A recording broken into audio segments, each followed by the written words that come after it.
2025 on a Tuesday. Yeah, because Monday was Memorial Day, so I didn't go to work one of these days this week. Hey. What's up, everybody? Welcome to the Cozy Corner live stream. I am your host, Kieran Smith, and we are on the corner. We're on the corner. What is up, everybody? Welcome to the daily live stream. I'd like to tell you guys, hey, as a big advocate for mental health and wellness, please make sure that you are grounded and regulated before you watch this live stream. Why do I say that? Because news can be triggering, right? So if you are not grounded or regulated, come back and watch it later. If you are, welcome to the live stream, guys. As per usual, I'm going to go down the menu and take a look at what we will be digesting today. So I'll run you guys down the menu. First up, we got Kempire. Shout out to Kempire. Capricorn Clark testifies Diddy's former assistant tells all, and day 10 of Diddy trial. So we will take a look at that. We have been following the Diddy trial here on the channel pretty much since it started. And I said that I would make sure that I was on here daily to keep up with it. Memorial Day was the onset of a pretty long weekend. So we didn't have a trial. I believe it was since Thursday. We might have had one Friday, but I actually think the last trial day was Thursday. And then we didn't have one Friday or Monday. So we'll jump into that. Kempire is going to run us down a quick recap of Capricorn Clark's testifying against Diddy and his former assistant tells all. And then we'll switch gears and we'll go to Fox News. Shout out to them. Democrat leaders called to resign over Biden cover-up. So we got, let's see, people like Chuck Schumer, Nancy Pelosi, Hakeem Jeffries, all in the hot seat because right now you have people like Bill O'Reilly, shout out to Bill O'Reilly, saying things like President Joe Biden's mental health decline has been the biggest cover-up in American presidential history, right? So Bill O'Reilly goes on the record to say this will be bigger than Watergate when everything comes out. I'm like, oh boy, that's pretty bad. So we'll see what they have to say about those leaders resigning. Then we'll switch gears and we'll go to Bakari Sellers. Shout out to Bakari, CNN host. Bakari, Biden's health scandal and the Democratic Party's biggest mistake. So we're going to take a look at Bakari Sellers and Kevin O'Reilly actually see eye to eye on a couple of things on this panel, but mainly that President Trump should have a private doctor because of the doctor that was lying about former President Joe Biden's health. Triple, shout out to you. Welcome to the live stream. Hit that like button for me, Triple. Then we're going to switch gears and we'll end the live stream with Cliff Buell. Shout out to Cliff Buell. He's a YouTube content creator who is a Christian. Often I end the live streams with the Christian content at the end so we can spread the gospel and the word of Jesus to as many people as we can. So guys, with that being said, we're going to jump into the first clip of Tuesday's live stream. It's okay. We're still here. We're going to jump into the first clip of Tuesday's live stream. We're starting off with Kempire. He's giving us a little recap of day 10 of Diddy's trial. So we had Capricorn Clark testify, former assistant who tells all. Kempire just kind of runs down like the feel of the courtroom, what some people said. He reads a lot, so we're going to pay attention to that. And then after that, we're going to switch gears and jump over to Fox News. But we'll hang out here for about 20 minutes. It's a 41-minute clip. We're not going to watch the whole thing. So we're probably going to hang out about 20 to 25 minutes here just so we can kind of get a recap of day 10 of Diddy's trial. So let's listen. Here, I'm still going to do it, but I'm just going to give you an abbreviated version, just a summary. But it's definitely going to give you the main details of what has been playing out when it comes to Capricorn Clark and her testimony today. First off, I do want to remind you that there's another part of this that's playing out on social media. We did a video yesterday talking about Don Richard responding to Q from day 26, basically saying that he felt that she drugged him. She gave him a pill that Diddy apparently instructed her to give him. He thought it was ecstasy. He came out and said it turned out that it was allegedly, I'm going to say, a horse tranquilizer. He said that he's never been the same. He's had spiritual, emotional, mental, and physical reactions to whatever transpired that day. Dawn came out and said, I completely... We pretty much take it all. Fridges and dishwashers and dressers, drawers, couches, mattresses. Deny that. It's interesting to see all the people that have been connected to Diddy and what's been playing out on social media lately. We were just talking about Lisa Hilton suing Mary J. Blige. There's just a lot of things playing out. Let me get into some things that I discovered over the weekend before we get into today's summary of day 10. I saw this from our friends over at On Site. It's a transcript, an actual transcript from Kid Cudi's, well, it was a sidebar, and it's related to Kid Cudi and his testimony. And I feel as if Diddy's legal team's strategy is to try to trigger a mistrial. Because in this transcript, they literally are saying, if he says this, it's going to lead to a mistrial. And I told you a couple of weeks ago when Cassie Ventura was testifying, the defense wanted to drag this out over the weekend, and the judge didn't want to hear it, the prosecution didn't want to hear it, because she's pregnant. And she was 8.5 months pregnant at that time. Word is she hasn't given birth yet. I haven't heard anything. And they felt as if she had given birth, it would have, over the weekend, and she wouldn't be able to testify, it would trigger a mistrial. And it seemed as if that's what Diddy's attorneys were trying to do at the time. Well, On Site got this transcript from this sidebar that I wanted to read to you. I remember everything that I posted in the original video, okay? Mr. Steele is an attorney for Diddy. At the sidebar, Mr. Steele says, may I? The judge says yes. Mr. Steele says, Your Honor, I'm going to move for a mistrial. The government knows the answer is about to be that Mr. Combs has had other people unalived. I'm changing the words. This is an outrageous question. The judge says, he didn't say that. Mr. Steele says, but he will say that. The judge says, he hasn't said that. Mr. Steele says, he's about to say it. I'm putting the court on notice. The court says, no, you don't get to put me on notice, the judge. You don't get to put me on notice. There's no grounds for any kind of application along those lines, because no question that you're talking about has been asked and the answer has not been given. They continue. Now, what is the objection to the question that was asked? Mr. Steele says, why were you scared of Mr. Combs? And his answer is going to be, because Mr. Combs is violent. He has had other people unalived. I'm changing the word to unalived. Unalived. The judge says his understanding of things that had happened and his understanding of that event is not a 404A issue, which is what was raised, correct? Mr. Steele says it's not going to be a 4. It's not like that. The judge says that was the objection that was raised. So what is the objection? Mr. Steele says he called his friend. This is what is in the 3500. I know the court read it. He calls his friend who told him that Mr. Combs has had other people unalived. I believe that's going to be his answer why he was scared. I'm preempting it because I know the court. If he says it, the judge says, that's the way you raise the issue? Okay, question mark. Mr. Steele says, yes, I just wanted to give you a preview. The judge says, now, what further questions do you have, Ms. Johnson? That's the AUSA. Ms. Johnson says, I don't have any further questions on this, and I don't believe that's what he would say. I was specifically directing this to the end of the relationship and his concerns at the time. The judge says, well, to be fair, you asked the question, you got the answer. And Mr. Steele, your point is, let's just move on, right? Mr. Steele says, please. The court says, so let's move on. I do feel like they're itching for a mistrial, I feel like. But we'll see. If this comes up again, then who called it? Let me give you a summary of what's played out in the last few days. NBC reminds us that Capricorn Clark is set to testify today, along with personnel from the LAPD and fire departments. And I'm guessing this is all in relation to Kid Cudi's car, this Porsche. So today will mark the 10th day of testimony, and the lawyers and the judge are cautiously optimistic about meeting their goal of turning this case over to jurists by the 4th of July. As long as the defense stays to a week, I think that's fair, the lead prosecutor, Maureen Cohen, told the judge just before adjournment last week. The case got off to a slow start with the extended questioning of the defendant's former girlfriend, Cassie Ventura, but the pace has been picking up.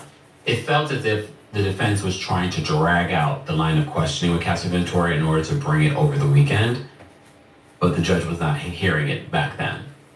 So on Thursday, when the trial was last in session, rapper Kid Cudi, whose real name is Scott Muscudi, testified about his relationship with Cassie Ventura and the abusive nature of her relationship with Sean Combs. Cuddy also testified that his car was torched with a Molotov cocktail after his relationship with Ventura ended, and he suspected that Combs was involved. He said that he and Ventura stopped seeing each other, noting the drama was too out of hand and to give her some space. And I'm thinking maybe the whole car incident was just sort of Diddy's way of exuding his power. That is a pattern that I saw in Capricorn Clark's testimony, or we've seen in other testimony for this trial. Combs' former assistant, George Kaplan, also returned to the stand Thursday. He described his duties, which included cleaning up liquor bottles and baby oil from hotel rooms.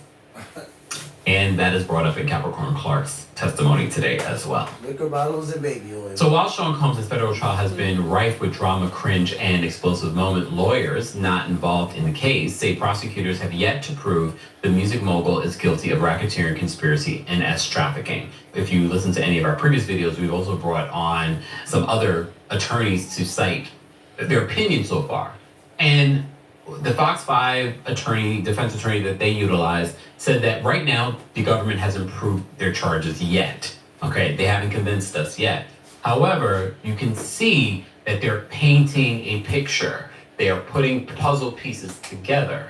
And I think in Capricorn Clark's testimony today, that picture is almost complete, or at least part of that picture is almost complete, in my opinion, as a non-attorney. They also talk more about this here. One of the attorneys that they cited, a defense attorney, Tama Beth Cudman, says, "I'm not seeing the development of a racketeering enterprise. I'm not seeing the thread that creates an enterprise with a unified purpose." Okay, so that's important to note. But again, only the third week.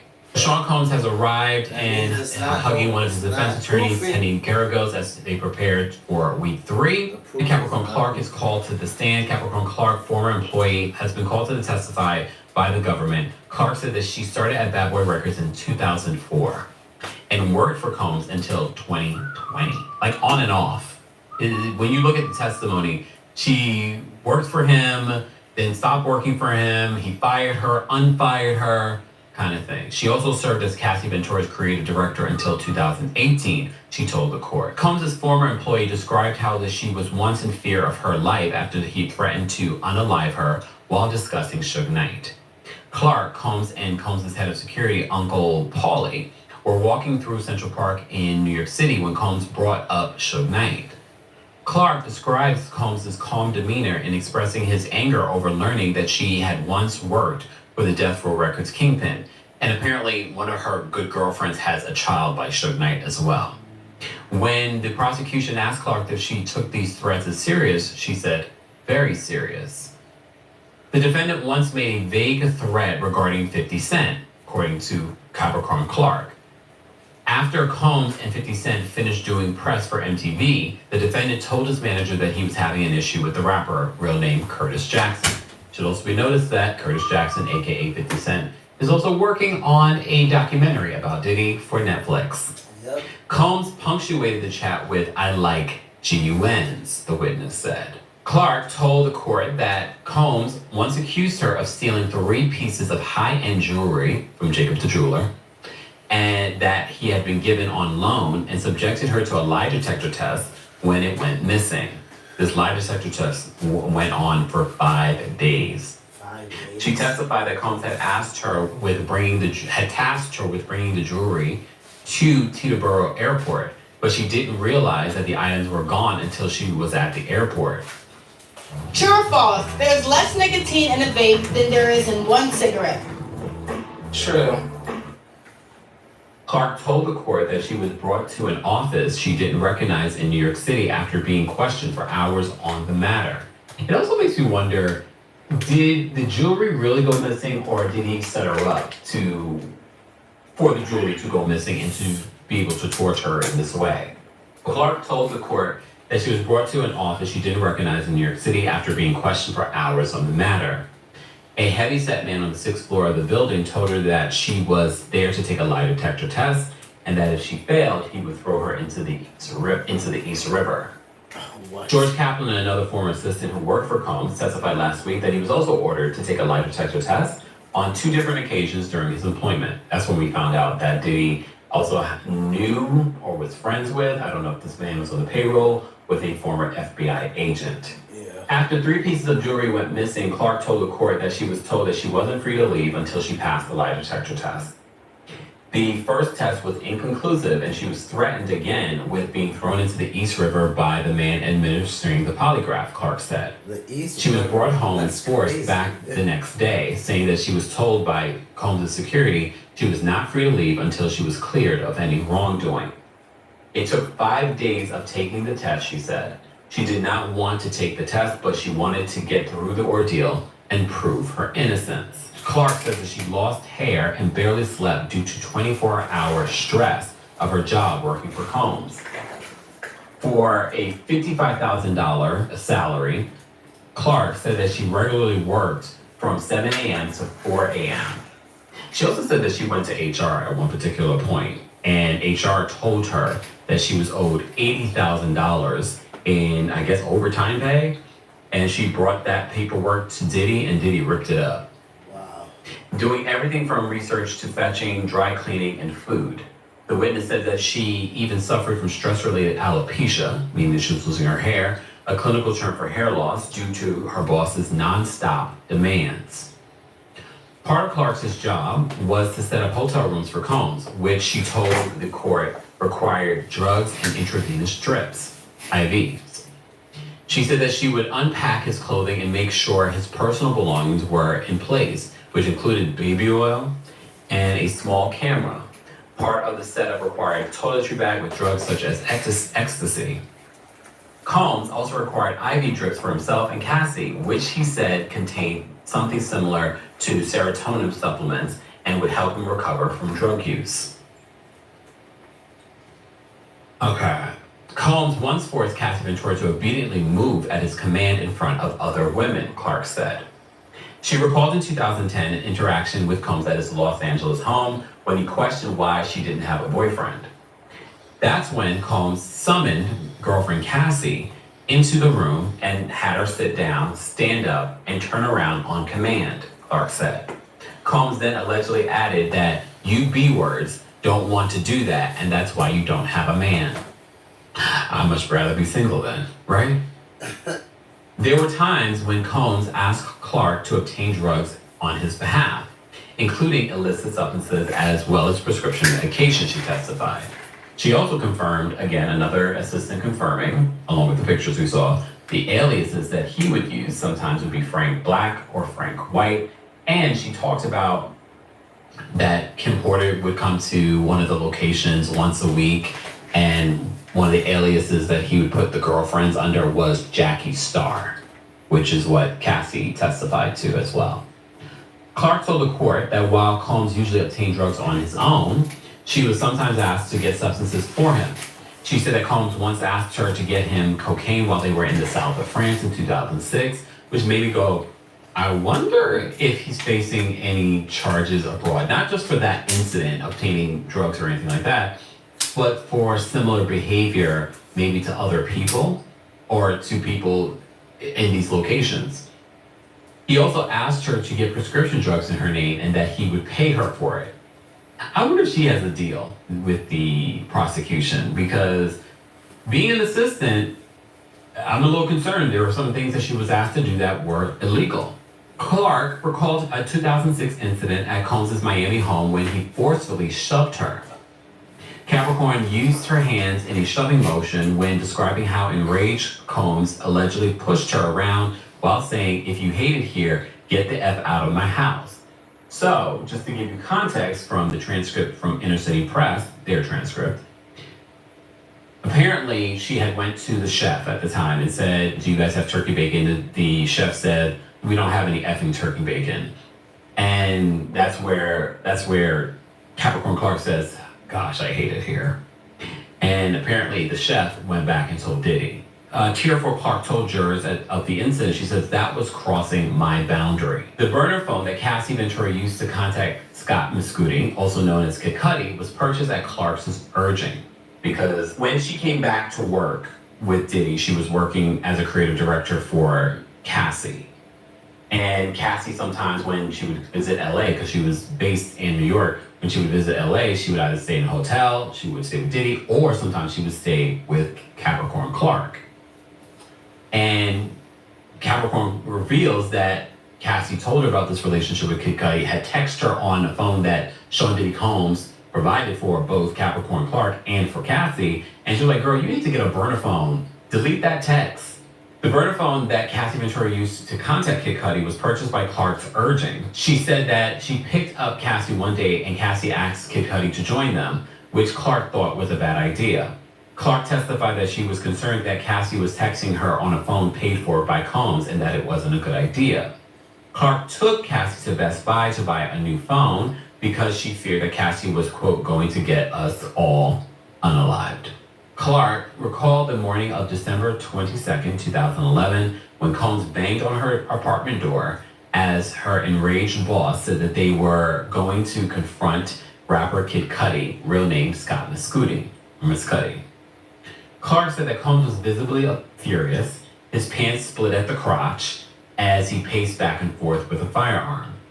He just said, get dressed, we're going to unalive Mescudi. Clark testified. The GUN was in his hand. The witness's testimony could be crucial to the government's racketeering case, NBC notes.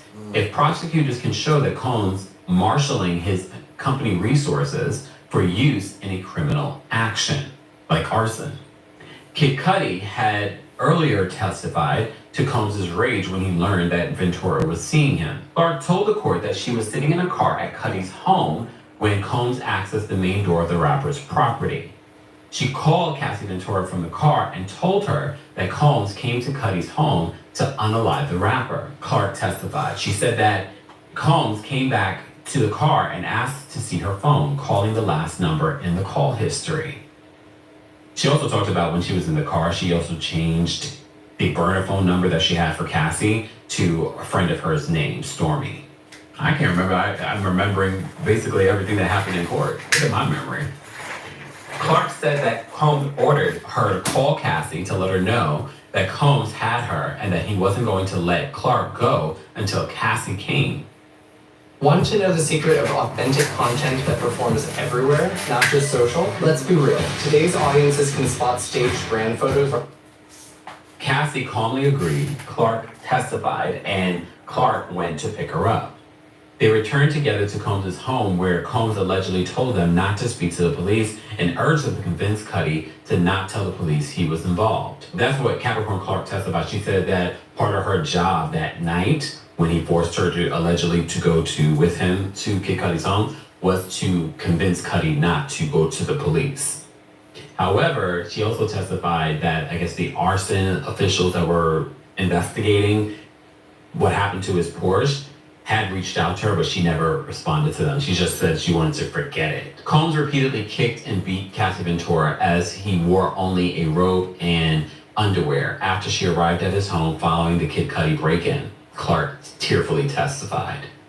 Clark told the court that Combs came at Cassie 100% full force, repeatedly kicking his former girlfriend while she crouched more and more into a fetal position.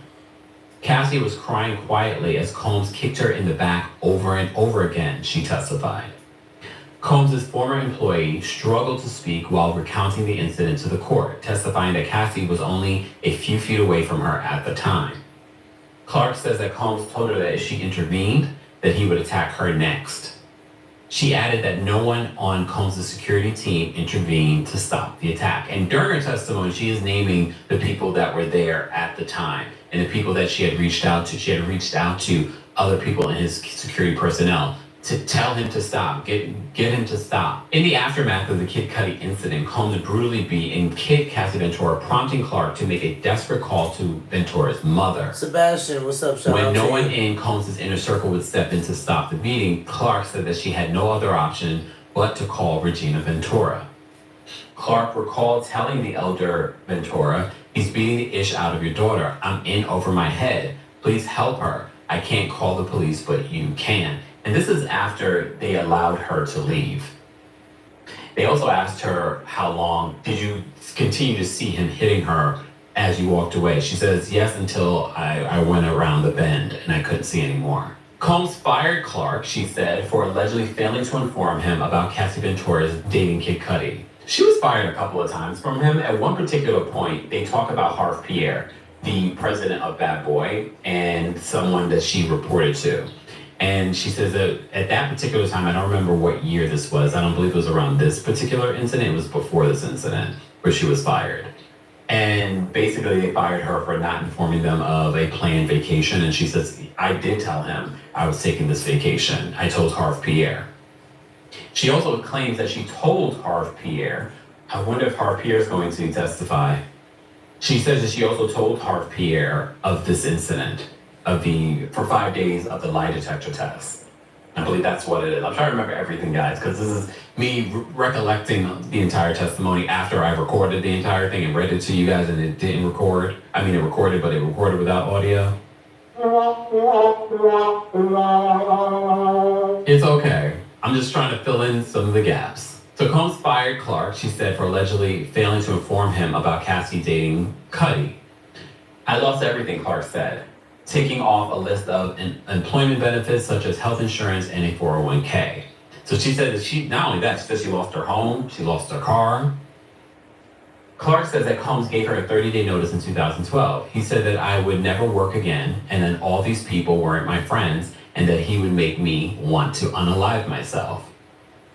So now this is setting us up for understanding why, so many people still do not understand why no one reported this, why people were scared of him, because she then says, literally, that's what happened. When she stopped working for him, there were jobs. She had a job opportunity that it seemed like it was working out. She got the job, and then it never happened. And then she kept on trying to get work, and she would never get work. Her life started to fall apart because of this. So she said that Clark came back to Combs' world in 2016. So that was back in 2012. Now we're talking about 2016. Working as Ventura's creative director. I believe that she basically was Cassie's handler, not creative director. Yes, they did creative things. They talked about some of the creative things that they did together on the stand. In her testimony, she talks about some of the things that they did together.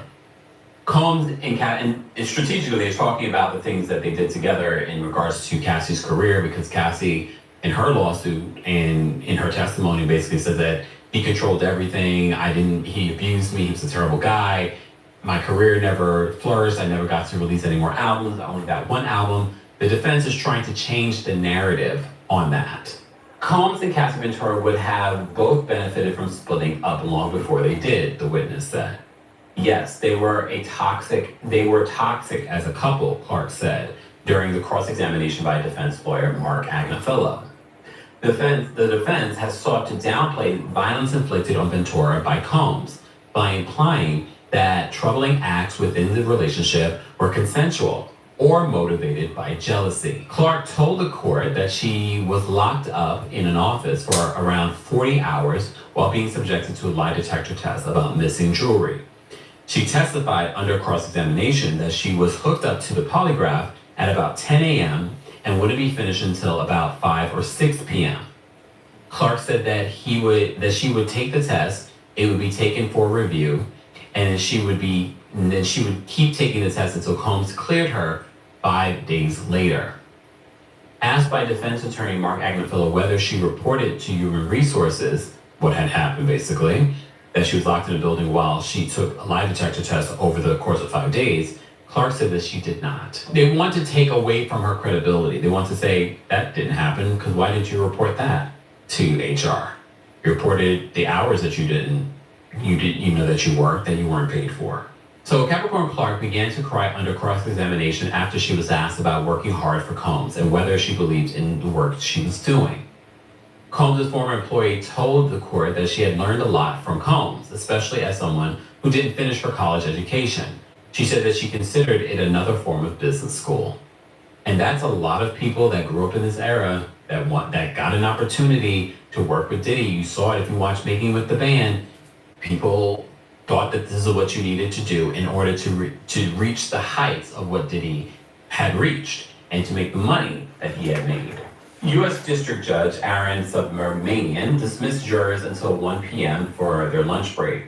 The former assistant has given detailed testimony about Combs and his relationship with Ventura and employees of the rapper's vast business interests. So the government's lead prosecutor, Maureen Comey, asked the judge if lunch could go longer than the currently allotted half hour. The judge asked if that would slow the jury getting all the evidence by his goal of July 4th. The judge is not playing the goal. He is on a strict schedule.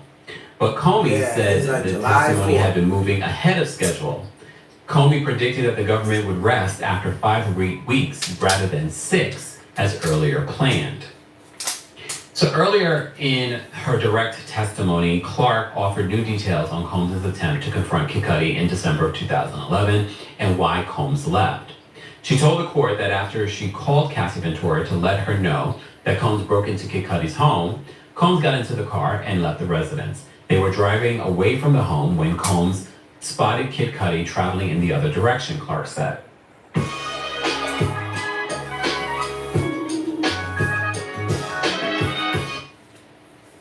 Combs chased Kid Cudi in the vehicle until he heard sirens headed in the direction of Kid Cudi's home.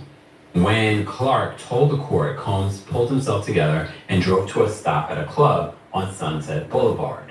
Clark implied that Ventura, this was a little bit of a giggle moment for me when I'm reading the reporting of what the questioning was, because they were talking about Cassie and her talent, her vocal ability.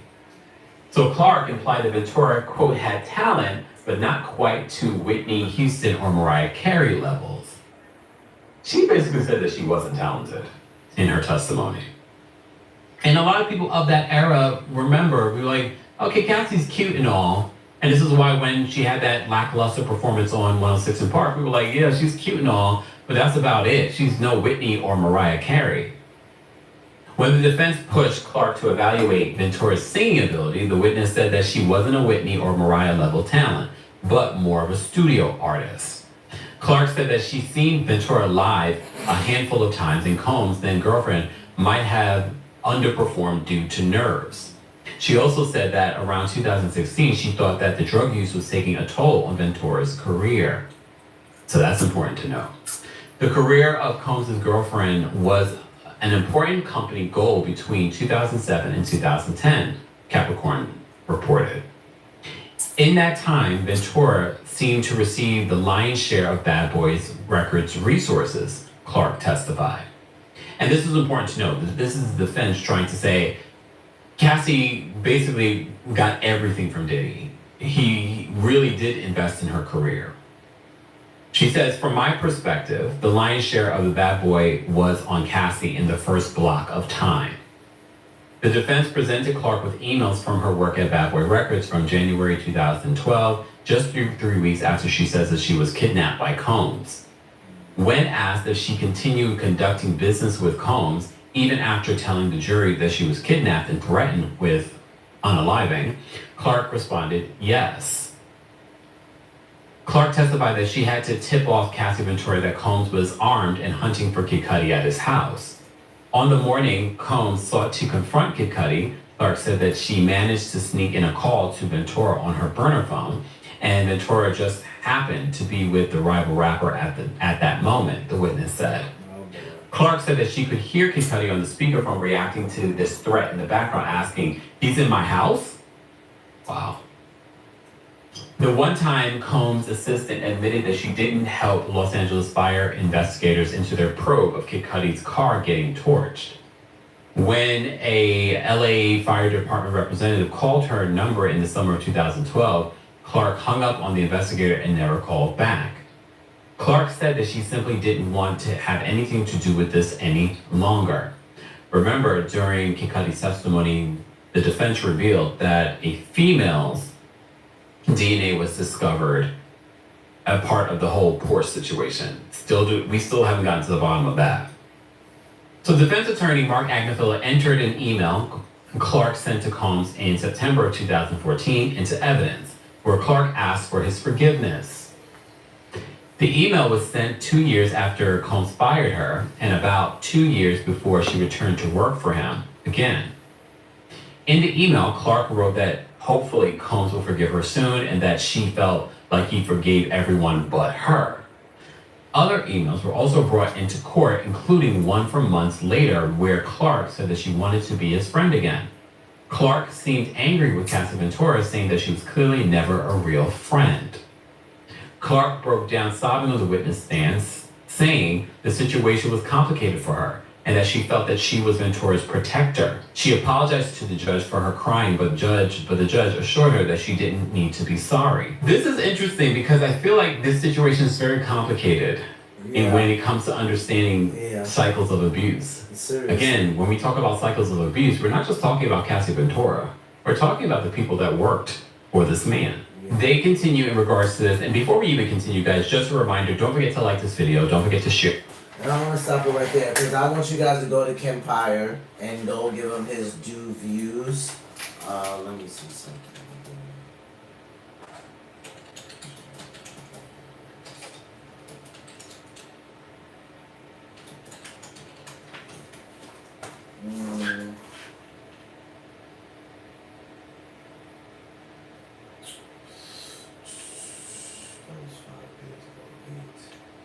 No, I don't see where she's updated one yet. I was trying to see if Jerica Duncan has updated one yet because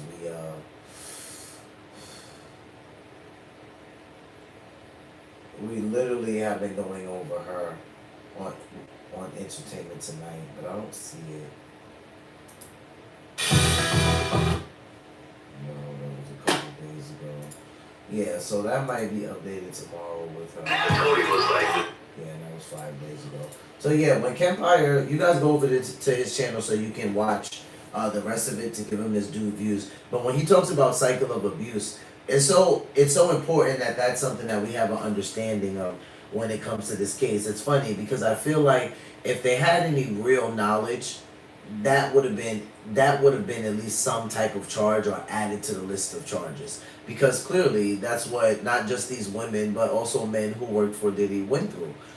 It's interesting to see Clark react the way that she does. She gets upset with Diddy, you know, rightfully so, but a couple days later calls back or texts back and says, hey, you know, I still want to be your friend, even after he's done something wrong. So there we can see, like, with Diddy's narcissistic behavior, it's just what comes with the narcissist. It's those mind games of like, okay, you know, they make you feel like you're missing out on something if you don't be around them or if you don't want to be associated with them. And it really is a mind game because he probably could care less if she came back or not. But because she did, he was willing to take her back, of course, because it's like, yes, this is another friend who I have in my life who I can continue to manipulate. So it's sad, but we'll continue to follow the Diddy trial daily as promised here on the channel. Okay, guys, we're going to switch gears and go over to Fox News. Dem leaders called to resign over Biden cover-up. So we have some people on the Republican side and some on the Democratic side that are calling for some of the Democratic leaders to resign because of Joe Biden's mental decline, which now is being talked about as a cover-up. As a matter of fact, Bill O'Reilly went on record to say it will be bigger than Watergate, than the Watergate scandal, the cover-up of the United States president, his mental decline. So this is going to be interesting. So let's take a look at what these Democratic leaders are being called to resign for, and what are they saying regarding Joe Biden's cover-up. Hakeem Jeffries now still trying to push forward as Democrats continue to be confronted about former President Biden's mental decline with a steady drip of new revelations on his condition coming to light. I want to bring in former House Speaker Kevin McCarthy on this. And Kevin, good day to you.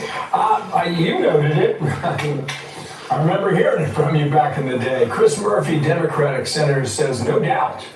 He says there's no doubt about it. The debate is whether it was enough that it compromised his ability to act as chief executive. Now, there's a bunch of books out there right now. Maybe there's more coming off the top of my head. I can't think of one that perhaps that happens.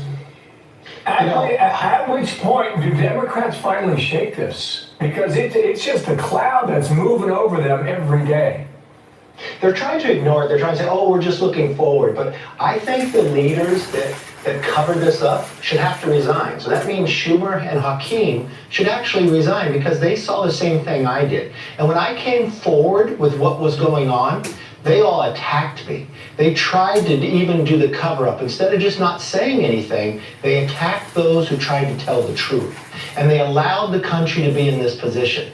That's not a place for a leader to be. When you can see what was going on in the White House, Dana, you know this better than me. That White House is a place that is humming. Under Biden, nothing. It is so quiet. And then when you had meetings with him, you had a different meeting every time. But there's times his mind was not there. He led me into the swimming pool one time. Another time he was dazed that he saw his wife Jill. And why did Jill have to be in so many meetings? Unlike others, you were honest about what was happening. You told people what you saw. No, so yesterday, we don't have this sound, but Jake Sullivan, who's the National Security Advisor, he's being interviewed yesterday, asked if he ever noticed anything. And it's reported in the book that a couple of times the president looked at him and called Jake Sullivan Steve. And he said, nope, never saw anything.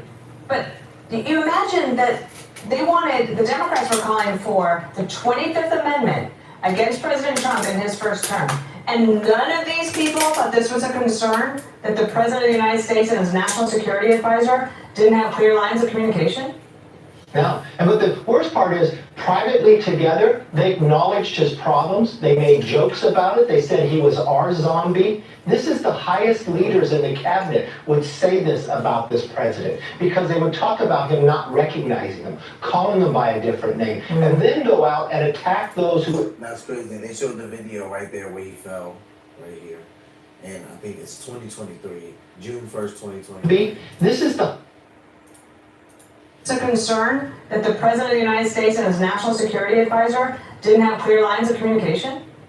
No. But the worst part is, privately together, they acknowledged his problems. They made jokes about it. They said he was our zombie. This is the highest leaders in the cabinet would say this about this president, because they would talk about him not recognizing them, calling them by a different name, and then go out and attack those who ever brought it forward. That, to me, is the biggest crime of all, to allow this to go forward, to put America in this jeopardy. And then you wonder why we had such terrible foreign policy. Why were new wars created? Why did we look weaker on the world stage? Why did we lose? Well, they're at fault because they covered up. And this is a country that if somebody falls behind, somebody else is elected to step into that position. I think it's interesting too, because you have so many people saying things like, well, why are people calling it a cover-up? And I'm thinking to myself, they're saying things like, this isn't a huge crime. Why are they using the words cover-up? Like, what was the worst thing that happened? And it's like, when you really, I said this last night on the live, when you go back and you look at Joe Biden from 2020, and then you look at him from the debate last year, it literally is like night and day. So when we watch another clip coming up here on CNN, Bakari Sellers and Abby, Kevin O'Leary, there's a couple of them on there kind of talking about Joe Biden's decline. And they're talking about how they kept him out of the spotlight on purpose. Like, that he, as the president, you give up certain rights and you have to have a cognitive test so that the American people know that you're okay. You give that privacy up so that the American people know that you can serve them and you're serving them coherently.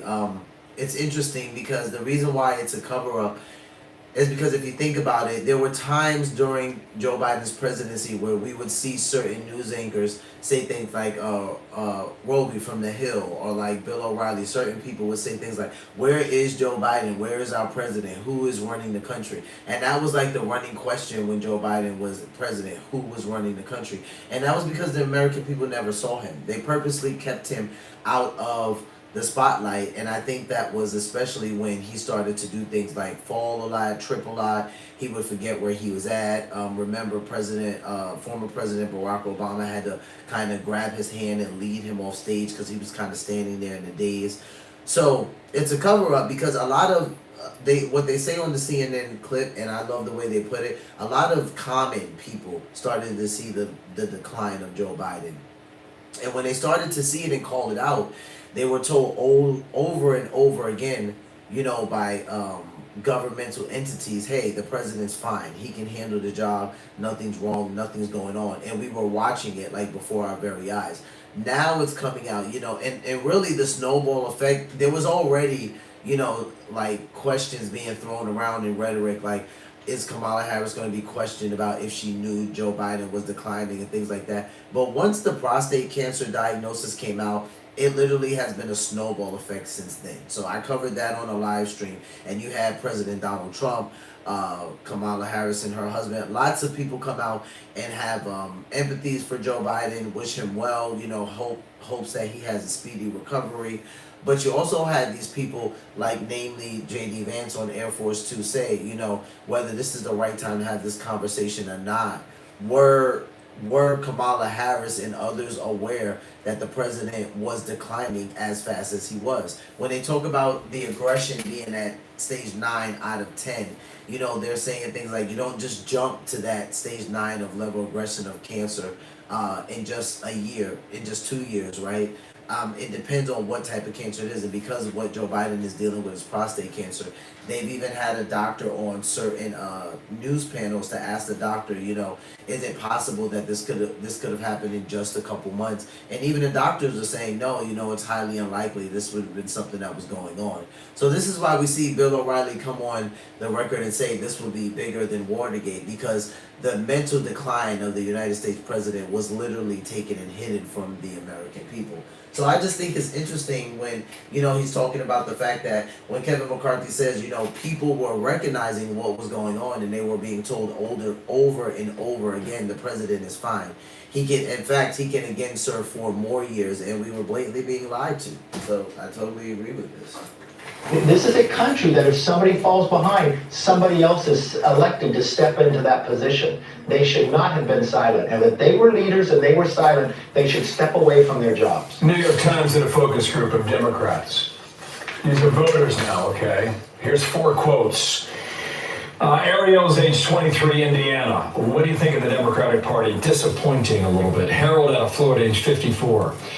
Ariel took the words out of my mouth. He said, disappointing. Spencer, age 30, out of Illinois, white therapist, useless, I'm sorry, is his quote. Terrell, age 39, Texas, black nonprofit, inept is his quote. How do you turn that around?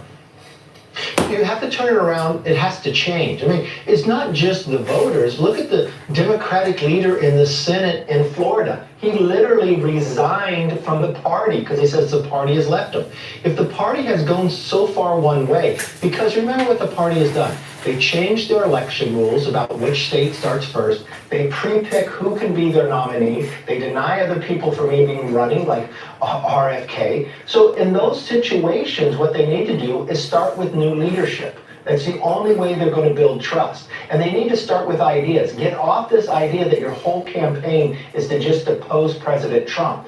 Go out and talk about policies. And for the first time, I saw a few Democrats literally crediting President Trump with his foreign policy trip he just went on. Oh, yeah. Finally, they're only waking that up because their own voters are telling them, you're being dumb and we're voting for somebody else. Sorry to jump in, I do want to get you on record with this topic. Let's just play from Speaker Johnson. He's trying to get a big, beautiful bill done. You know how this goes. Let's play his sound here. Meeting you were having with folks inside there. Forward progress. We're going to look at some numbers tonight and keep this thing moving forward. So there's no guarantee you're having a budget committee meeting tomorrow. We're having a budget committee meeting tomorrow. That's the plan. What if it doesn't get out of budget tomorrow? You're confident? Any words of advice, or either for him or for us, on how we cover this? Because I've decided not to look at it for a couple days, but it seems like President Trump is now being called upon to weigh in and bring these people together.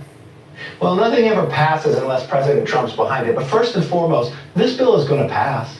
Because think about it. It's not like it's a brand new bill. All this is doing is codifying the tax code that we have. So if you vote against this bill, you're raising taxes. If we're concerned that Chip Roy is complaining about a bill, wait till Monday, he'll complain about the next bill. This bill is going to pass the budget. This bill is going to pass the floor next week. There's no other place. Now, if the speaker asks for my advice, structure dictates behavior. What you should have done is work these problems out in the room with the people you're talking to now a month ago. And that way, once it passed the floor, once it passed the committee, it'll pass the floor. It's just, you need to work these problems out. But this bill has to pass. No Republican can sustain themselves by voting against it. All you're doing is raising taxes, and it's the president's promise, no tax on tips and others.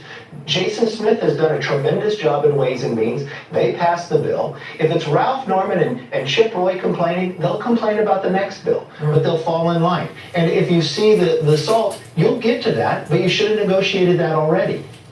All right, we'll see. Good to have you. On a plate spinning in that bill still. We'll see how it works out. Kevin, thank you for your time today. I'm Steve Ducey. I'm Brian Kilmeade. And I think Kevin McCarthy makes a great point, and I'm glad he pointed out, that there were some Democrats that were congratulating President Trump on his last foreign policy trip. He was like, finally, that they are starting to wake up and do this, right? And he mentions why. He says because there are literally people from the Democratic Party telling the leaders, hey, you're being dumb and we're going to vote for someone else. And I love his transparency there, right? Some people might think, hey, that was a little bit unprofessional. But he's coming at it as honest as possible. And he's saying, look, you have people in your own party saying, at this point, you're being kind of foolish, not encouraging and not kind of like egging the president on to do a good job or to at least congratulate what he's done thus far, right? And I've been concerned about how long the Democrats are going to be as tone deaf as they've been. I truly have, because I get the whiplash post-election. Jasmine Crockett talked about that, and I said, hey, you know what? They might not like the term whiplash, but that's what I feel like the Democrats have experienced since post-election, right? It's just scrambling all over the place, a complete mess. So I really hope that, some of these people, I really hope that they, are courageous enough to fess up, because let's just be honest here, it's not going to be easy to say yes. There was a point in time where I looked at President Joe Biden and I knew that he should no longer be the president, but I didn't say anything. It's going to be hard for Kamala Harris to say that, for his doctor to say that, for the 4 people that Bill O'Reilly had yesterday, who were in Joe Biden's cabinet, who he feels like was running the country rather than Joe Biden, talking about who had access to the auto pen and things like that. The thought of the fact that someone else could have been using it because the president just maybe wasn't able to or had no idea what was going on. All of this stuff is just completely outlandish, just crazy.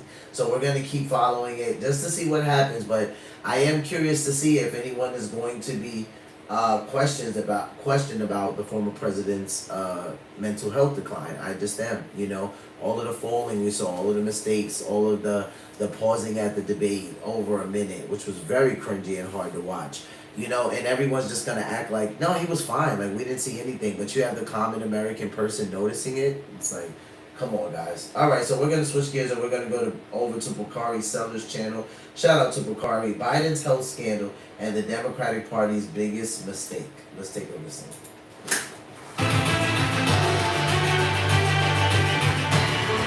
Good evening, I'm Abby Phillip in New York. Let's get right to what America is talking about. Joe Biden totally effed us. That quote from a top Kamala Harris official, as we learn damning new details about the lengths that the White House went to allegedly cover up his declining health. And as George Clooney reportedly said, how they deceived Americans. A new book from CNN's Jake Tapper and Axios' Alex Thompson sheds light on the events that eventually led to Biden dropping out of this race. Those revelations include staffers contradicting warnings from his doctor. It says, Axios says exclusive Biden aides discuss wheelchair use if he were re-elected. New book says. If you guys are wondering what book they're talking about, they are more than likely referring to Jake Tapper's new book titled Original Sin. It says, in short, they said Biden was being undone by his own vigor. But that contradicted what O'Connor had publicly reported at the time. Fearing that he'd be in a wheelchair during a possible There were internal discussions about putting the president in a wheelchair. So they were talking about this stuff behind closed doors, yet they were telling the American people, no, the president's fine, there's nothing going on. In fact, he can serve 4 more years. But behind the scenes, there were internal discussions about putting the president in a wheelchair. I'm like, okay. Term. The inner circle shielding Biden from his own staff. How Biden didn't. It says many insiders sense that his inner circle shielded him from bad news. recognize George Clooney, who is not only a huge movie star, but is a longtime supporter at a fundraiser. It says Clooney was shaken to his core. The president had recognized him, a man he had known for years. Barack Obama had to rescue Biden several times during that. Obama had to jump in and preside. At other moments during photos, Obama would hop in and finish sentences for him. Same fundraiser, from jumbled speech to lost moments. And all of this has liberals furious, including David Plouffe. That is the Kamala Harris official who railed against Biden's decision not to leave the race earlier. Quote, "We got so screwed by Biden as a party. The compressed 107-day race was an effing nightmare. Biden totally effed us." And the quote from Clooney himself saying, "The deception by Democrats is, quote, how Trump won." These revelations are why Biden, I think, came out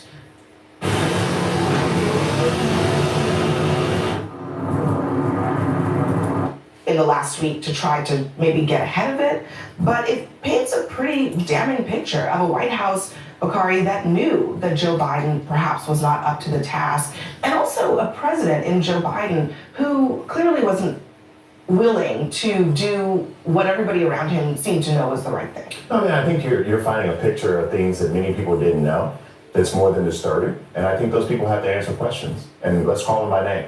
I mean, I think the Anita Dunns of the world have to answer questions. The Valerie Biden Owens have to answer questions. The Joe Bidens have to, the Richettes have to answer questions. All of those people who are in the inner circle of Joe Biden have to answer those questions of how informed was he? What did we know?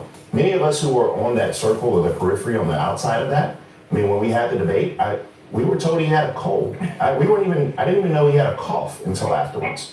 But that's neither here nor there. Joe Biden or Kamala Harris or Shapiro or whomever it may have been were not going to beat Donald Trump. And it did not have to do with the level of I don't think you can say that definitively, Bakari.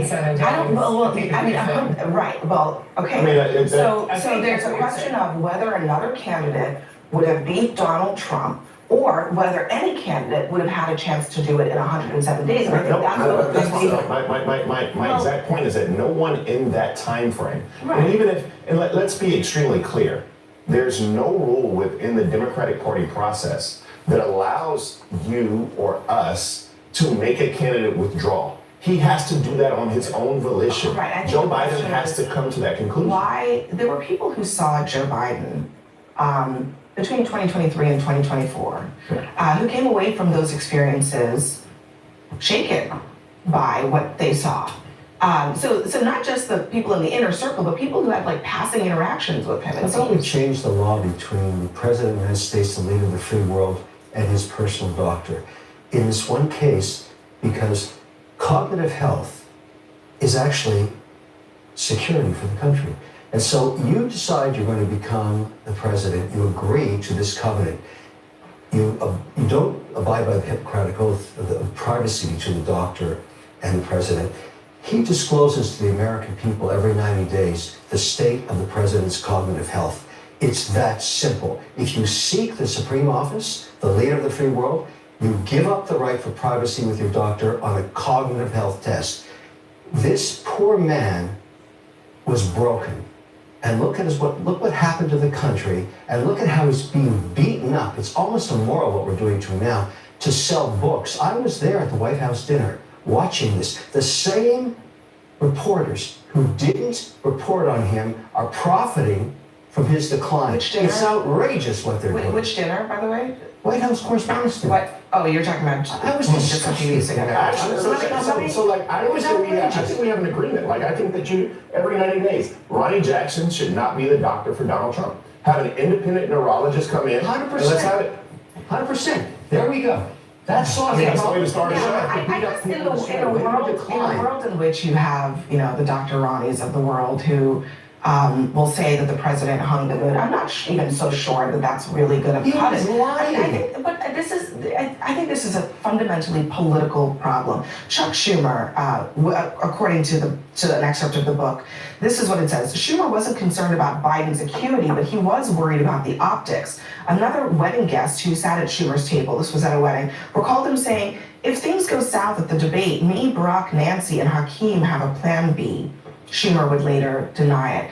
It's a political problem that we have here. Did he mean go south at the debate in that Joe Biden totally, had a malfunction the way we saw, or did he mean just go south at the debate like he doesn't perform well? The fact It could have been both. The fact that he was only concerned about the optics and not about the fact that the president of the United States might be in cognitive decline, might be mentally impaired, to me speaks volumes about the lack of character of Chuck Schumer. But the idea that we did not know about this for the years leading up to the presidential campaign, we all saw it with our own eyes.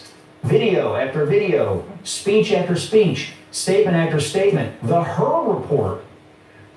The fact that we have people saying today, "Oh, I didn't know. We had no idea," is outrageous. That's number one. Number two, the cover-up is outrageous. And number three, people were arguing with a straight face that this man could serve 4 more years until, of course, it became untenable at the debate.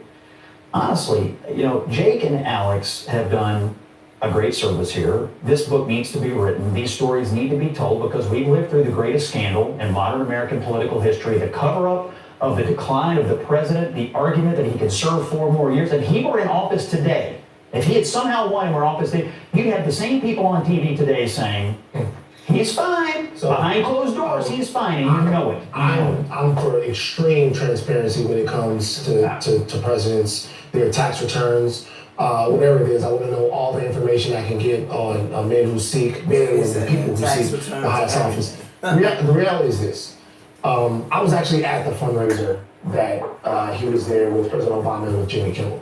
He's between two of the sharpest guys in culture, and it was obvious that something was wrong. And when the average people made that observation, they were told over and over and over by the political establishment that something was wrong with their eyes. Look, you knew it. Cheap face. Cheap face. The word was cheap face. So here's the deal. I think we also have the video of Obama guiding Biden off the stage that the Biden campaign, vociferously denied was some kind of sign of his decline, but you see it there, Ben. I'm in the audience there, right? See, and he kind of grabs him because Biden's just kind of standing there in a daze. The Biden campaign, vociferously denied was some kind of sign of his decline, but you see it there, Ben. I'm in the audience there, right? And everybody's watching it and everybody's kind of saying, look, for the infrastructure of the party, your girl goes through your text messages. It's better when all the information is out. You're in a better situation when everything is on the table. You know how you have messed up. You guys can begin the healing. Just begin the healing and get over it. Obviously, there was some deception, but you have to move past it now. But nobody was fooled once they put eyes on Joe Biden. It wasn't just deception about a campaign. The man was the sitting president of the United States. There's more at stake here than just politics. There's in-the-moment decision-making. Was the country at risk? Who was making decisions on behalf of the country? Because obviously the president was impaired, and there were people who knew it. Those same people were lying about it publicly, and now the real question is, who was making decisions behind the scenes? You can't just move past it. It happened, and you can't. Why didn't any of the people around Joe Biden say, "Mr. President, don't do this"? I forget about what they say publicly. What about privately? It doesn't seem that anybody has said that. Actually, no. Before it became a public spectacle, in the year before he was on that debate stage. It's absolutely not practice. When he said he promised us the first what he would do. I think somebody did tell him. The only reason why I think someone did say something to him is because there was an interview he did. I'm not sure if Joe Biden, I'm not sure if it was a 60 Minutes interview. But it was one of the interviews when he came back and they were saying, former President Joe Biden's first interview since or second interview. It wasn't on The View. I know that. So it might have been on the 60 Minutes or a different one. And he said himself when the news anchor asked him, you know, why did you decide to run again? And he said because he wanted to.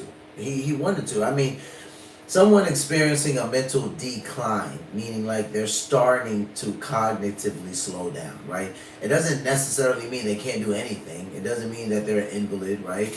But again, he's not moving as fast as he was like when we see him in his 2020 debate. And that's clear as day. So there was some of him that also wanted to run. Joe Biden's been in government for 40 plus years. So if you just know him just being a senator or being a part of Congress, just being in government, he's always been kind of bullheaded-ish. And he said it himself. He's like, wanting to stay. That's part of the reason why I did it. So I think there was someone there. It might have not been a lot, right? A lot of people might have turned a blind eye. But I do think that there probably were one or two people behind the scenes that was like, hey, Joe, maybe you shouldn't do this. Maybe we should hang it up. Or, we don't think this is going to be good for you to do. But he has his own will, right? He has his own willpower. And there was a part of him that wanted to do it for 4 more years. One term, he'd be a bridge. And by the way, Bakari and I are two of the people who, for a very long time in those years, kept saying, let's get the VP ready, let's get the VP ready. And they didn't do that. That's the other piece that I think was malpractice, if your intention was to be a transitional president. So I'm not going to argue that, I certainly wasn't around the guy enough to know. Certainly when we saw things like that, it was a little... And at the same time, though... It wasn't a little. It was like, what? We gotta have radical transparency all around. I mean, Scott, you're asking very important questions, but let's ask those same questions. And it's not just about your cognitive impairment, by the way. I think it's about your physical health as well. I think we should know if a president is healthy, top to bottom, by the way. At the same time, I think we also have to have radical transparency about everything that's going on behind closed doors that is not a national security risk. We have a current president who has done away with all of the inspectors general, every means of any kind of independent assessment of what is going on. So if we're going to say, I'm fine with saying what happened was malpractice, it shouldn't have happened, there are a lot of unanswered questions, we'll see how many of them are answered in the book, but we can't sit here in this moment and just look at Biden. Hello, my name is Adam Ferrari. Let me guess, not look at President Trump. I look forward to And not actually also look at what's happening right now in 2025 in the ways that this president is using his power. I think there's actually a larger argument that people have made missteps in trying to make. I think that there is a certain level of dignity and respect that goes along with public service. And I think that we are also at a point trying to balance that and understand that there's time for a new generation of leadership as well. And regardless of my good friend Scott and what he may say about the greatest scandal in the history of American politics, I don't think anybody... Modern. I don't think anybody watching this will actually believe that. What's bigger than the cover-up of the decline? I can't say it because it's in segment 2, but taking a $400 million plane. Please. So, but we'll deal with that. Taking a $400 million plane. plane have to do with cognitive... But what I'm saying is, I was talking about the scandal. So follow me, Kevin. So Bakari Sellers feels like that there's a larger argument and there's a bigger scandal at hand than the decline of former President Joe Biden. And his argument is President Trump taking a $400 plane from Qatar. Oh boy, here we go. We're still on that, huh? We've covered that like a couple of days ago on the live stream, and I've had the live stream was going pretty crazy that day, and people were asking me like, what do you think about the fact that President Trump, took a plane from Qatar, took a jet from them? And I said I don't think anything about it. I don't, because if you are actually paying attention to your president, then you would know that your president is a deal maker. So it's not like he's willing to get in bed with these people. It's not like they're his best friends. He wouldn't even say anything like that. But President Trump is a deal maker. And at the end of the day, if he feels like that the United States needs a better jet, then he's going to get a better jet, because the people that should be delivering it, they were supposed to deliver it. Now they're telling him that they might not be able to deliver it until he's not even in the White House anymore. So, again, when mainstream media doesn't report the whole story, we just have bits and pieces, and it's kind of like, oh, the president is getting in bed with a country from the Middle East, and it's like, no, he's really not. But I could understand President Trump taking a plane like that, just watching him in his first term and watching how he kind of navigates deals. His thing is that we need a better plane, like we need a better Air Force One. So that was what was on his mind. So I don't think anything about it. But what I am saying is that there's something that we can agree with, is that I believe it's time for us to turn the page and have a new generation of leadership. If I were you, I'd want to turn the page too, because the page Chuck Grassley is the 112. page that we're reading out of the Tucker Thompson book are pretty bad. I mean, but it's on both sides. Let me just read It's on real both quick. sides. This is what the Biden spokesperson said in response to some of this. Yes, there were physical changes as he got older, but evidence of aging is not evidence of mental incapacity. Yep. And as far as and so far, we are still waiting for anyone to point out where Joe Biden had to make a professional decision or a presidential address where he was unable to do his job. That's not true. The Hur report, he had to testify. Robert Hur wrote in a report. Not true. Then they say unable to do his job because of mental decline. In fact, the evidence points to the opposite. He was a very effective president. Stop lying. The Hur report, he had to testify. Robert Hur wrote in a report. I can't even charge this man because if I put him in front of a jury, they're going to say, oh, this is just a confused old man. We can never get a conviction. We had official government evidence that he was in cognitive decline. And what did the White House do?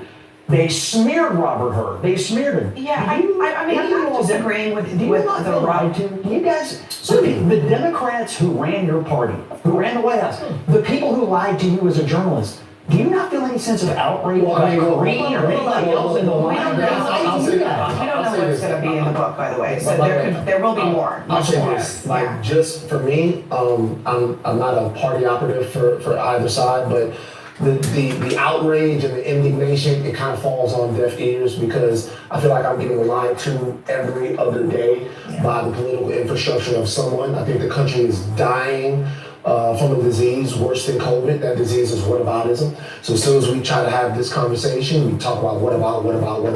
The reality is this. I think that Americans saw that the president was not fit to serve another 4 years. He did not serve another 4 years. The question is, why did the party rally behind him and tell so many people that that was the case when it wasn't? I want to raise this because I think it's very important. What he just said, the party rallied behind Joe Biden after that debate. Specifically, actually, and perhaps most vociferously, elected Black lawmakers. That's not what happened, though. Who were incredibly loyal to Joe Biden. That's not accurate. And That's not what happened. I'm wondering if people. I'm wondering if some of those people also feel it lied to. But that's not what happened. Let me explain to you what happened. Let me walk you through this process because a lot of people watching it say, no, but you don't because you're misinterpreting what happened. So I'm very clear what happened. Just let me explain to you something you do not know for 1 second. I think I know. So what happened was there are a lot of people who believe that Kamala Harris did not deserve to be skipped over. There also, in the same breath, are a lot of people who believed and understood that only one person could make this decision. And we did not want a firing squad trying to destroy the Democratic Party from within while you're trying to win an election. And so what we wanted to do was give Joe Biden the space to make a decision that we knew he would inevitably make while also making sure that the process was one whereby I'm going to finish sentences. You knew that he would inevitably make this decision, even though there was no question that after the debate, after the debate, we knew that there was one thing that could happen. Only one thing that could happen, that he would make a decision. Now, you're asking questions about being president of the United States. I'm thinking in a campaign mode and who's running for president of the United States. And one of the things I will tell you is that there are a large swath of the Democratic Party, and people are going to say whatever, who did not simply want you to skip over Kamala Harris to be the nominee. And so, yes. You're not finishing this properly. I was here. I'm not finishing my thought properly. Now we're going to talk about it. They did not run a process. They picked a loser, and she lost, and she got slaughtered because they didn't run a process. First of all, like, let's just make sure that we maintain some respect for Kamala Harris. The former vice president. I think referring to her as a She was never elected in the process. I think referring to her as a loser She is should run against disrespectful. other contenders. And I think that we need to make sure that we have. That's a you know, that goes back to the. Go ahead, I'm sorry. Go ahead. After Biden dropped out, I mean, he did basically disappear. He did show up at the convention, but from the point at which he dropped out of the campaign, he basically disappeared. And then after the election day, between that and the inauguration, he really disappeared. And I just think there are legitimate questions about at that point. If he was not fit to run for office, I argued at the time he was not fit to serve in the office at the time, yet he was not in the public eye. Decisions were being made, monumental policy decisions were being made, and I still want to know who was making them. And was the president you deserve those answers. And first and foremost, and lastly, there's nothing about Kamala Harris that's a loser. Let's just put it this way. Oh, I think there is. She lost big time. She lost an election. All right, listen, we are not gonna, hold on. I'm not being disrespectful. I'm talking fact. She got slaughtered because they disavowed the process. They anointed her and she got slaughtered. I just want to hold on a second, Kevin, just one point of clarification. She was elected in the 2020 election along with Joe Biden. She was elected in 2020 on the same ticket as Joe Biden. So there's that. We gotta leave it there for this conversation. We're coming up next. Oh, come on. That is, we know that's not true. Coming up next, breaking news involving that Donald Trump is accepting. Over Kamala Harris to be the nominee. And so yes, You're not finishing this properly. I was here. I'm not finishing my thought properly. Now we're gonna talk about it. They did not run a process. They picked a loser, and she lost, and she got slaughtered because they didn't run a process. First of all. Look how offended Van Lathan gets because Kevin O'Leary said they picked a loser, so he's referring to the Democratic Party. He's saying they picked a loser and she was slaughtered, and they got so upset because because he said that. This is the reason why things start to go crazy, because they're upset because Kevin O'Leary called Kamala Harris a loser. So they're like, can we maintain some level of respect, for the former vice president of the United States? And I'm like, oh boy. Like, let's just make sure that we maintain some respect for Kamala Harris. The former vice president. I think referring to her as a She was never elected in the process. I think referring to her as a loser is disrespectful. Other contenders. And I think that we need to make sure that we have. That's a that goes back to the. Go ahead, I'm sorry. After Biden dropped out, I mean, he did basically disappear. He did show up at the convention, but from the point at which he dropped out of the campaign, he basically disappeared. And then after the election day, between that and the inauguration, he really disappeared. And I just think there are legitimate questions about at that point. If he was not fit to run for office, I argued at the time he was not fit to serve in the office at the time, yet he was not in the public eye. Decisions were being made, monumental policy decisions were being made, and I still want to know who was making them. And was the president you deserve those answers. And first and foremost, and lastly, there's nothing about Kamala Harris that's a loser. Let's just put it this way. Oh, I think there is. She lost big time. She lost an election. All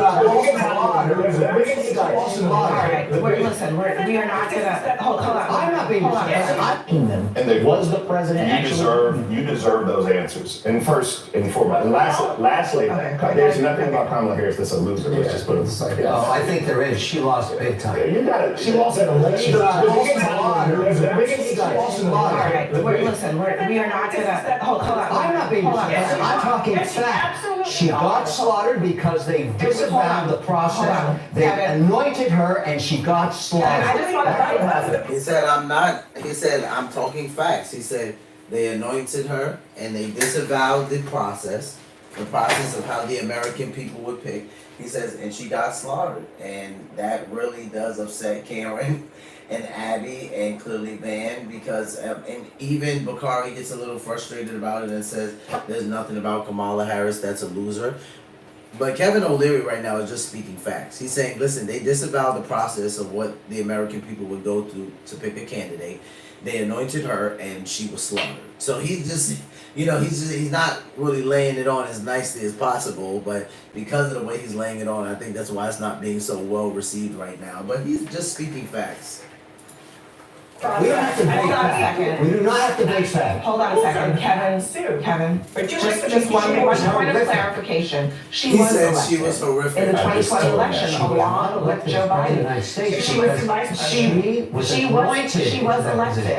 in 2020 on the same ticket as Joe Biden. So there's that. We gotta leave it there. See, and Abby misses it. Abby says she was elected in 2020 on the ticket with President Joe Biden. But Kevin O'Leary says she wasn't elected as the presidential candidate. They anointed her to that position. But because they're so interested in defending Kamala Harris, she doesn't even see that they're not even talking about the same thing. He's talking about the presidential candidate position, and she's talking about she was elected on the 2020 ticket with President Joe Biden. It's like, Abby, that was 5 years ago. Kevin O'Leary is talking about what happened last year. 20 on the same ticket as Joe Biden. So there's that. We gotta leave it there. Anointed her and she got slaughtered. I just want to That's what happened. We don't have to debate Hold on a that. second. We do not have to debate that. Hold on a second, Kevin. Just one Rachel, point of shout out to you, clarification. Rachel. She was elected in the I just 2020 told election that. along with Joe Biden. She was elected in 2020 on the same ticket as Joe Biden. So there's that. We gotta leave it there for this conversation. We're coming up. No. Oh, come on. That is, we know that's not true. Coming up next, breaking news involving the free jet that Donald Trump is accepting from the Qataris as a new Air Force One. What the Democrats are doing to protest that plane, but. So they don't like the way Kevin O'Leary laid that on. And we know Kevin O'Leary from Shark Tank. Do we really vote for the VP though? Rachel. Yeah, I see what you're saying. I mean, oh man, I hate to say that. It's kind of facetious, right? But I mean, we can say yes and no, right? We can say yes and no. I mean, yeah, there's been times where we've had I think there's been times where we've had a good presidential candidate and we didn't necessarily care for the VP. I think just Kamala Harris and Tim Walz, I just don't think they were a great combination. I'm just going to be honest with you. Even if Kamala Harris was going to run, because you have those people out there that they like her, right? And if you say something about her, they're like, oh my God, Q, you hate women, or you never wanted to see her win, or whatever, something crazy. And that's not the case. I just think she should have picked a better vice president, first and foremost. But having no mandate, dude, this is insane. It's unprecedented. Like, to have no mandate and to just be pushed there is kind of crazy. I get it. Some people were thinking like, well, that's President Joe Biden's vice president, so she deserves to be there. Well, no, she kind of doesn't, because we would have a primary and we would put somebody there. And that if we had a primary, I don't think that Kamala Harris would have been put there. I just don't. I don't think anybody the Democrats would have put up, if I'm just totally transparent with you guys, I don't think there's anyone that they could have put up at that time to beat Donald Trump. If we just go backwards for a little bit and let's just run some of the future 2028 candidates that have been like going around, right? Who was going to do it? Like, was it going to be Gavin Newsom? His own state can't stand him, right? Like, if California can't stand him, I mean, he's not going to go very far, right? I mean, Josh Shapiro, I mean, Pennsylvania's like 50-50 with him. You know what I mean? Like, it depends on who you're talking to as far as them even saying okay to Josh Shapiro.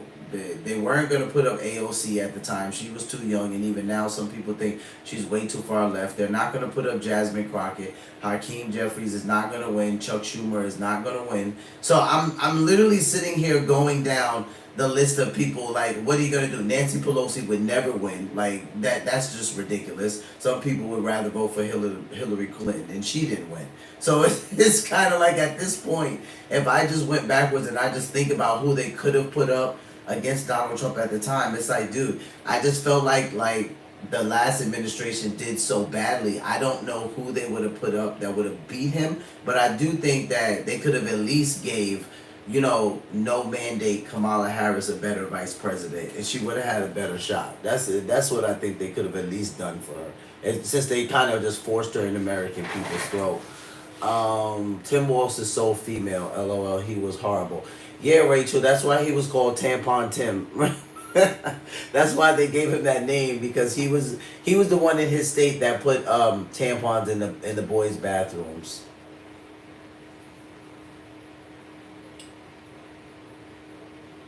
Yeah, the least contaminated. Yeah, and some people did feel like that. They did, and that's why I said if they wanted to give her, I mean, if they were gonna push her down our throats, right? Because they didn't give us they didn't let us have no type of primary after they decided Joe Biden wasn't going to run. They could have at least gave her a better vice president. That's kind of what that's just where I came from with it. I just thought Tim Walz was just a bad. I don't know who came up with that combination. I don't know if she picked him, but it just wasn't a good combination. All right, guys, so we're going to switch gears now. We're going to go to Cliff Buell. Every night over here, we end the live stream with a Christian clip. I usually go to a YouTube content creator that focuses on Christian content or some type of gospel content talking about Jesus. Tonight, we're reacting to Cliff Buell. And the title of this is How to Spot a Liar in Seconds. So, Christian Live Biblical Shorts. Let's take a listen. Did you know the Bible actually tells us how to spot a liar in seconds? Watch this. How to spot a liar in seconds. At least this is how Solomon did it. Two women stood before King Solomon. They had both recently given birth, but one of the babies died during the night. Now, they were fighting over the living child. There were no witnesses, no proof, no DNA test. So Solomon said, "Bring me a sword. We'll divide the child in two, and each gets half." One woman agreed. The other cried out, "Don't harm the child. Let her have him." And that's when he knew, just like that, who the real mother was. Because one was so broken, she didn't mind destruction as long as no one else got to win. But the other, she was willing to release her position in order to protect the promise. Pay attention. Did you know Man, that's a good word right there. I have to go back to that point because that was really good the way she broke that down. The child. Let her have him. And that's when he knew, just like that, who the real mother was. Because one was so broken, she didn't mind destruction as long as no one else got to win. One was so broken, she didn't mind destruction as long as no one else got to win. But the other, she was willing to release her position in order to protect the promise. But the other one was willing to release her position to protect the promise. That's really good. Shout out to you, Cliff. This is probably one Pay attention. Did you know the Bible? I mean, Cliff has great clips and all, but this was one of the best ones. I like this one a lot. Dude, that's a great story. That's actually one of my favorite stories in the Bible.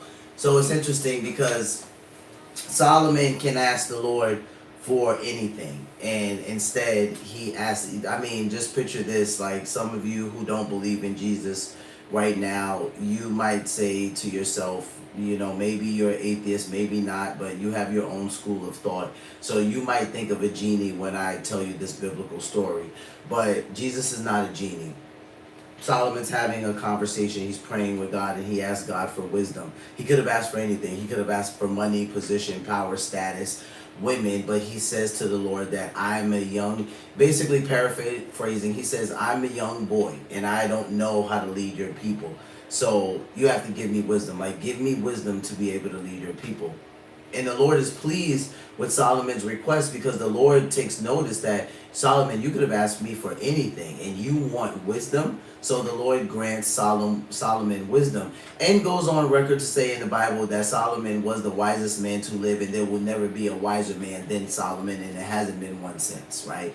So he pretty much got hashtag he's the man just off of the one thing he asked the Lord for. These two women, they have two children, right? They're living in a place together. The two women, they go about their day. They're going to bed at night. They put their children to sleep. They go to sleep. One of the babies dies in the middle of the night. The lady didn't talk about the detail, but the reason why one of the babies dies, I believe biblically the detail is that the mother rolls over on one of them. So one of the sons dies in the middle of the night. When she wakes up at some point in the middle of the night, she realizes that her son is dead. So she takes her son and she goes over to the woman who's sleeping with her son and she switches the babies out. So she takes her baby that's alive and she puts her baby that's dead with the other woman. So now when the two women wake up in the morning, the other woman wakes up and she's like, oh my gosh, my baby's dead. Like, she wakes up to her surprise, her child is dead. And then the woman whose baby actually died the night prior, she kind of wakes up just normal, right? So the woman whose baby is dead, she goes and she says, hey, I want a court hearing. Like, this thing happened and I want a court hearing in front of the king. So they go in front of the king, and Solomon listens to both of their stories, right? So he lets both of them tell the story. He's quiet. This is me from reading it from the Bible, so I'm pretty familiar with the story. So he lets them both tell the story, and there's chaos. They start going back and forth. The woman who has the dead baby, she starts talking, and she says, you know, surely, like, when I put my baby to sleep, he was alive, and when I woke up in the morning, he was dead, and that's not my baby. That baby is actually her baby. Right now, the woman said it. No DNA test, right? Right? We don't see the baby daddies nowhere. So how does this woman know that this baby is her baby, right? So for me, it's when I'm reading the Bible story, I'm like, oh, this is a no-brainer. This is maternal instinct, right? Like, the woman knows the child that she had, right? She knows the features of his face, what he looks like, what his cooing and his crying sounds like. So the woman who has the dead baby knows that the dead baby isn't hers. So she's telling Solomon, this is not my baby. Like, in the middle of the night, her baby died and she switched him out. Even though she didn't see it, she knows all of these things. So then the other woman that has the baby that's living, that she stole, she blurts out in court and she goes, she's a liar. You know, the baby that's alive, surely he's my baby. So they're going back and forth. Solomon tells them to stop. And that's when Solomon tells one of his men, bring me a sword. And you can imagine, the first time I'm reading this, I'm like reading the story and it has my attention. Like, I'm 100% locked in. And I'm like, dude, this guy's asking for a sword. Like, what is he about to do? So he literally asks one of his men to bring him a sword. And he says exactly what the lady says. He's like, give me a sword. And he tells the two women, here's what we're going to do. He's like, I'm going to cut the baby in half. And this is like, you know, in hindsight, looking at this over, now knowing the story over a couple of years, it's just hilarious to me, because clearly if Solomon would have cut the baby in half, the baby would have been dead anyway, but the two women would have got a half, right? So this is Solomon. He goes like, I'm going to cut the baby in half and each of you can have a half of the baby. So the woman who switched the babies out in the middle of the night, she's like, go ahead, cut him in half, I don't care, you know, like we'll both have him, cut him in half. And then the woman who knows the babies were switched out and the living child's actually hers, she yells out and she tells Solomon, no, don't do that. You know, she's like, don't cut him in half. Like, you can just give him to her. Like, I don't want you to do that. This is like such a powerful thing, the way this woman broke this down, because she says one of these women is so broken that they didn't even mind destruction. They have no problem with the chaos that's happening in front of them. They have no problem with the fact that a child is literally about to be cut in half. The woman is so broken and unregulated, dysregulated, that she literally tells King Solomon, yeah, cut him in half. Like, whatever, we'll both have a part in him. But the woman that is regulated, that was willing to give up her position to protect the promise, which is such a mouthful, right?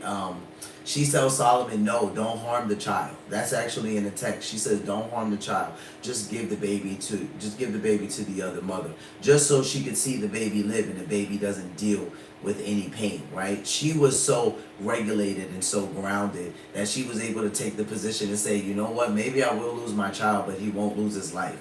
Like, he doesn't have to be cut in half. And this is such a powerful thing when it talks about how to spot a liar. There's a level of brokenness that is in someone who is a habitual liar. I use the word habitual because as a young child, I struggled with lying a lot. And sometimes it was for little stupid reasons. Maybe I wanted to embellish on a story. Maybe I didn't want to disappoint my mom or my grandmother or something. So for whatever reason, as a young kid, I just would constantly lie about the dumbest stuff. And of course, my mom would know when I was lying. And she, as I begin to get older, I wouldn't get disciplined in the same way lying that I did as a young child. By the time I was the age of like 11, 12, 13, sometimes my mom would just simply look at me and say, like, you know, it's really disappointing that I can't trust you.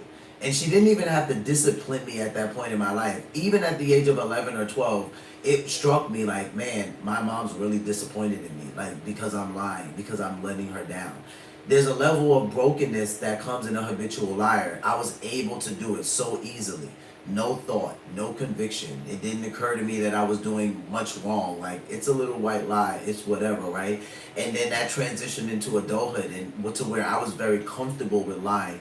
The only way that even changed in my life was my relationship with Christ, right? I didn't realize that God cared about lying. Now, some people might be like, well, of course, God wants you to be easy, whatever. They're going to come from the holier than thou standpoint. The perspective I'm coming from is God's big. God does important stuff. So why would God care about me telling a little white lie? Well, of course God cares about people telling lies, because this is how Jesus' life got taken. Yes, ultimately it was in the plan of God for this to happen, but it's because people are saying things about him that just simply are not true. They're just blatantly lying on him. They're putting him in front of a court that shouldn't even be taking place at night. They're making up false witness against him. And when I read through scripture and I realized, oh my goodness, like, God is actually offended by me lying. Like, I'm gross to him by being a liar. That's when that changed for me. So when the lady talks about a woman that is willing to give up her position to protect the promise, she's literally willing to give up the position of mother. Like, the text is not clear in the Bible, so I'm pretty sure this is this woman's first child, because it doesn't allude to her having another one in the text.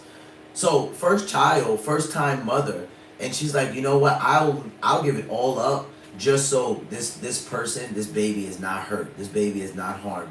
I think that we really need to take heed to that Bible story, because if we're in a situation and we just cannot tell if this person is being honest with us or not, one thing we need to take a look at is, how comfortable is this person with destruction?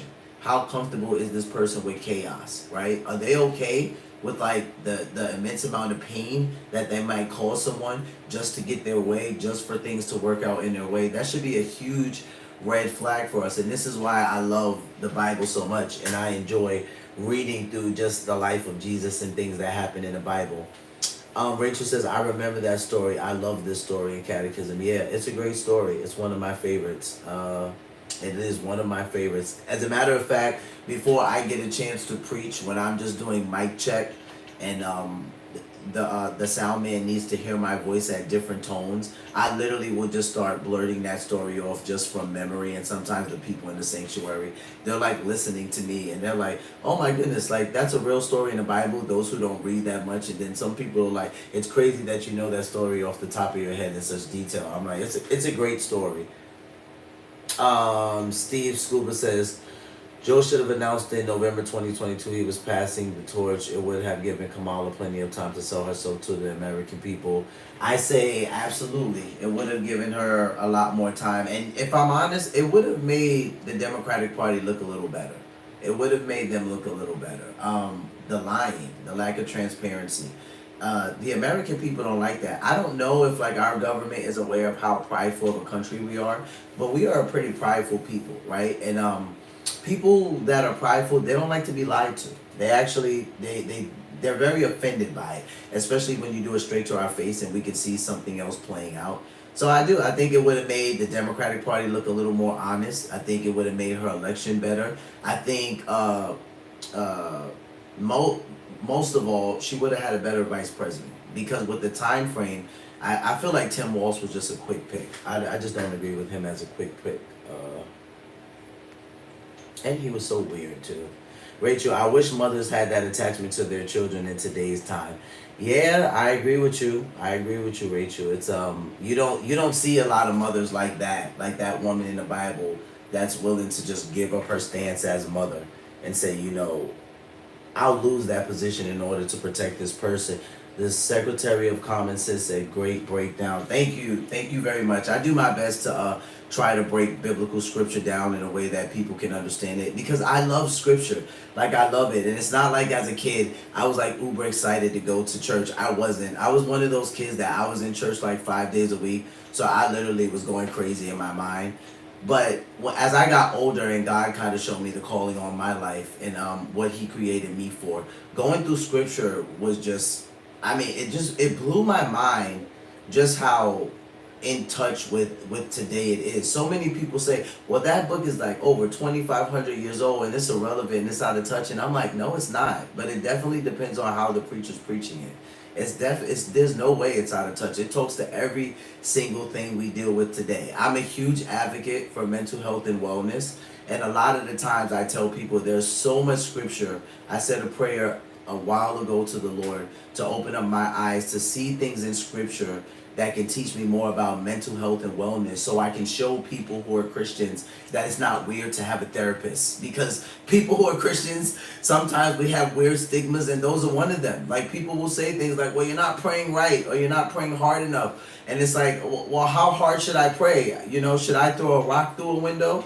You know what I mean? Should I should I run my car into a wall? Like, what else should I do?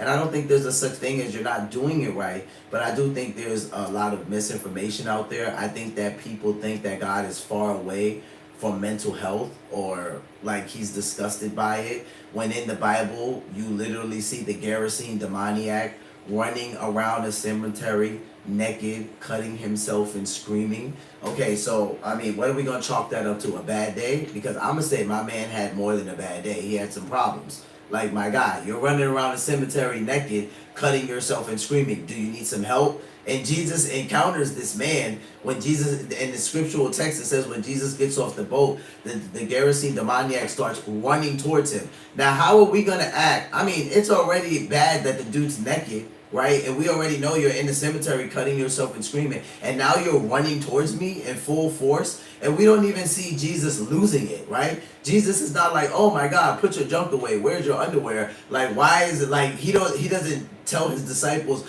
jump in front of me and like keep this naked man away from me. The guy's literally running towards Jesus, and Jesus is just like, what's your name? This was one of the stories that really opened my eyes to the fact that it's like, oh, there's no way in the world that God like hates mental illness or hates mental health or doesn't want Christians to have therapy. Jesus encountered this thing full force. And literally when Jesus heals this man, it's crazy if you guys go back and read the story. When Jesus literally heals this man, he was known for doing the things he was doing. A demoniac would be somebody who was possessed by a demonic spirit, right? So he was known for doing the things he was doing in the cemetery, no clothes on, cutting himself naked. When Jesus heals this man and he's actually sitting at the foot of Jesus while Jesus is talking in the text, it literally says that people were afraid of him. So this is when I was just baffled, because I'm like, so you're not afraid of him when he's walking around naked in the cemetery screaming and cutting himself. But now that he's sitting there in his right mind next to Jesus, you're afraid of him? This is where we can, like, this is the reason why one of the names for Jesus is Wonderful Counselor. And I've had to teach people, like, listen, you don't have to feel guilty about going to therapy. Like, your therapist is a counselor. Jesus is the Wonderful Counselor. Your therapist can be a straight up atheist. Good for them. They still got their brain from God. It doesn't matter, like, if they believe in God or not. It just matters if they're good at their job or not. So I really enjoyed like going over that story with you guys tonight. That is literally one of my favorite stories in scripture. The Secretary of Commerce said they Americans can't be offended by lies where Trump has pulled us against. Yeah, that's true. Trump does have his days. And Rachel, multiple demons. Yep, multiple demons. It was crazy. It was just so crazy. It's a great story. I love it. I love breaking down scripture and talking about it. So I'm glad you guys stuck around and watched that clip. It's important that we know how to spot a liar, right? How to spot somebody who doesn't have the greatest intentions for us or our life. And I think one huge way, one big red flag with a liar, especially a habitual liar, is that they are grotesquely comfortable with destruction. They just are. They're comfortable with destruction. They're comfortable with chaos. They don't care who they hurt. They don't care who's in their way. And all of those need to be red flags for us. Okay, guys, so I'm going to go ahead and end the live stream so I can go spend some time with my wife. I will see you guys tomorrow around the same time. I'll probably jump on tomorrow around somewhere between 6:30, 7 o'clock. So take care of yourselves. Take care of one another. Love yourselves and love one another and be peaceful. Peace.